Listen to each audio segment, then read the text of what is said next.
വിഷ്ണുട്ടാ, ഞാൻ പറഞ്ഞതല്ലേ, ഇപ്പൊ സത്യക്ക് കുഴപ്പമൊന്നുമില്ല, വരണ്ടെന്ന്. പപ്പി പറഞ്ഞ കാര്യങ്ങളെല്ലാം ഞാൻ അറിഞ്ഞു. സത്യക്ക് എന്തുകൊണ്ടാണ് അസുഖം ഉണ്ടായതെന്ന് ഞാൻ മനസ്സിലാക്കി. അതുകൊണ്ട് ഞാനൊരു തീരുമാനത്തിലെത്തി. ഞാനാണ് സത്യയുടെ ചെന്ന് സത്യയോട് പറയാൻ പോവാ.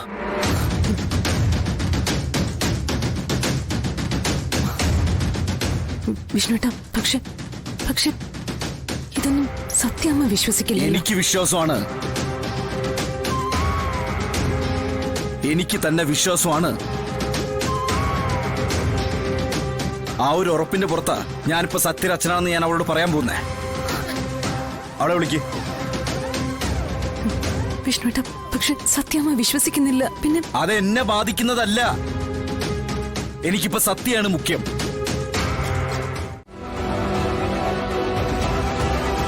അച്ഛൻ വരും ബിഗ് ഫ്രണ്ട്. അച്ഛൻ വന്നാ ഞാൻ ബിഗ് ഫ്രണ്ടിനെ വിളിക്കാം. അപ്പൊ കാണാൻ വരണോട്ടോ. മോളിക്ക് വന്നേ, അപ്പുറത്ത് കാപ്പി എടുത്ത് വെച്ചിട്ടുണ്ട്. വാ, ഞാൻ എടുത്തു തരാം. അച്ഛനെ കാണാൻ വരണേ ബിഗ് ഫ്രണ്ട്. വാ ഇങ്ങോട്ട്. വരണേ ബിഗ് ഫ്രണ്ട്. വിഷ്ണുട്ടാ,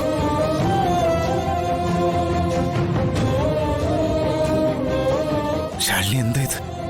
വിഷ്ണുട്ടാ, അത് എടോ, താൻ ഇനിയെങ്കിലും സത്യം പറ. സത്യ ഫോൺ വിളിച്ചതാരാ? പറയടോ, അങ്ങനെ സത്യക്കൊരു അച്ഛനുണ്ടോ? എനിക്കറിയില്ല.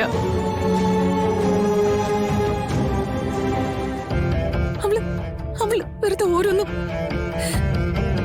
ഇനി ആരെങ്കിലും ഫോൺ വിളിച്ചിട്ടുണ്ടെങ്കിൽ തന്നെ അതാരാണെന്ന് എനിക്കറിയില്ല. മതി, അത് വിഷ്ണുട്ടാ, ഞാൻ എല്ലാം എന്റെ മാത്രം തെറ്റാ. അമ്മയെ ധിക്കരിച്ചൊന്നും പ്രവർത്തിക്കാത്തതാണ് എനിക്ക് സംഭവിച്ച കുഴപ്പം. അത് ഞാൻ മനസ്സിലാക്കുന്നുണ്ട്.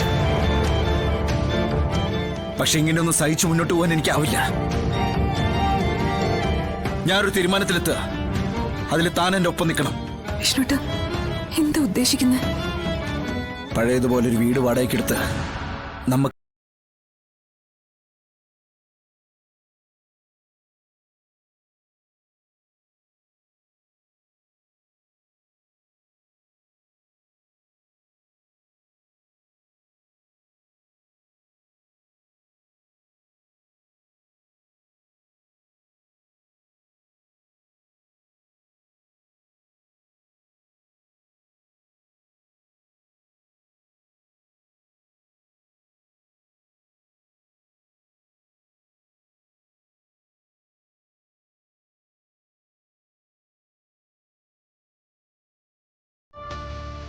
നീ ആ പറഞ്ഞ വീട് ഓക്കെ അല്ലേ?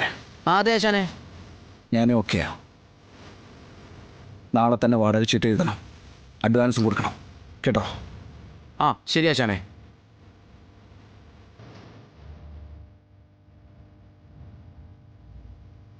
അപ്പൊ നാളെ തന്നെ നമ്മൾ മാറുക.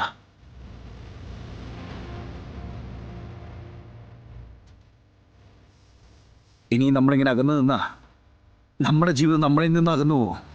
പിന്നെ ഇത് തിരികെ എടുക്കാൻ കഴിഞ്ഞൊന്നും വരില്ല. അതുകൊണ്ട് നാളെ തയ്യാറായിട്ട് നിൽക്കണം.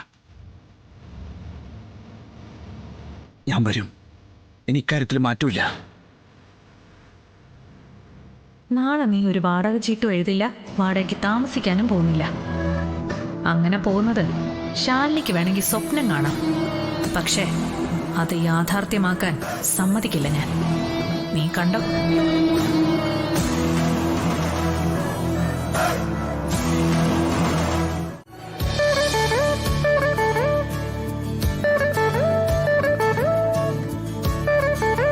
അതെ, ഇതെന്താ ഇവിടെ വന്നിരുന്ന് കളഞ്ഞേ?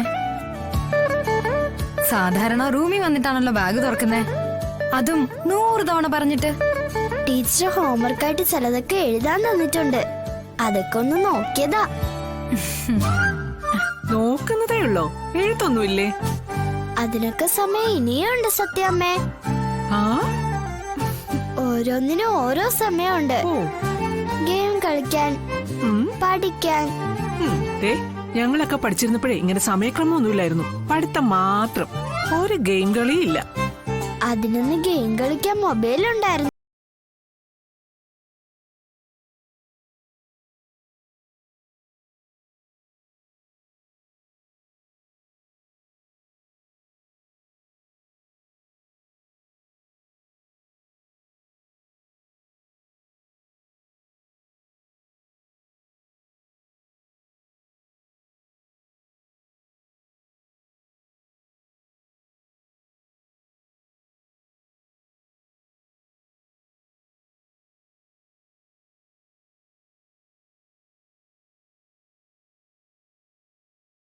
ആരേതിപ്പോ?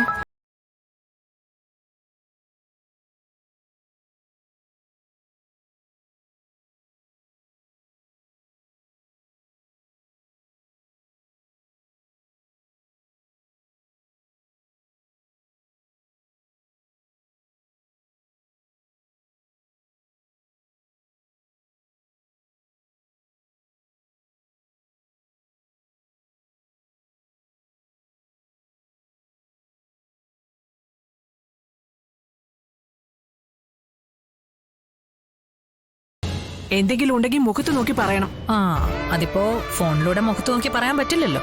വേണ്ട, അല്ലാതെ കാര്യങ്ങൾ നേരിട്ട് പറയണം. എന്താ നിനക്ക് പറയാനുള്ളത്? കുഞ്ഞേച്ചി പറഞ്ഞ പെണ്ണായിരിക്കോ ഈ വിളിക്കുന്നേ? അങ്ങനെയാണെങ്കിൽ അവള് പറയാൻ പോകുന്നത് പപ്പി എന്റെ മകളല്ലെന്നും പപ്പിയെ ഞാൻ പ്രസവിച്ചിട്ടില്ലെന്നും ആയിരിക്കും. ഇതറിയുമ്പോ ഇവിടെ ഒരു ഭൂകമ്പം തന്നെ ഉണ്ടാകും. എങ്ങനെയാ ഈശ്വര ഈ ഫോൺ കോൾ ഒന്ന് മുടക്കുക?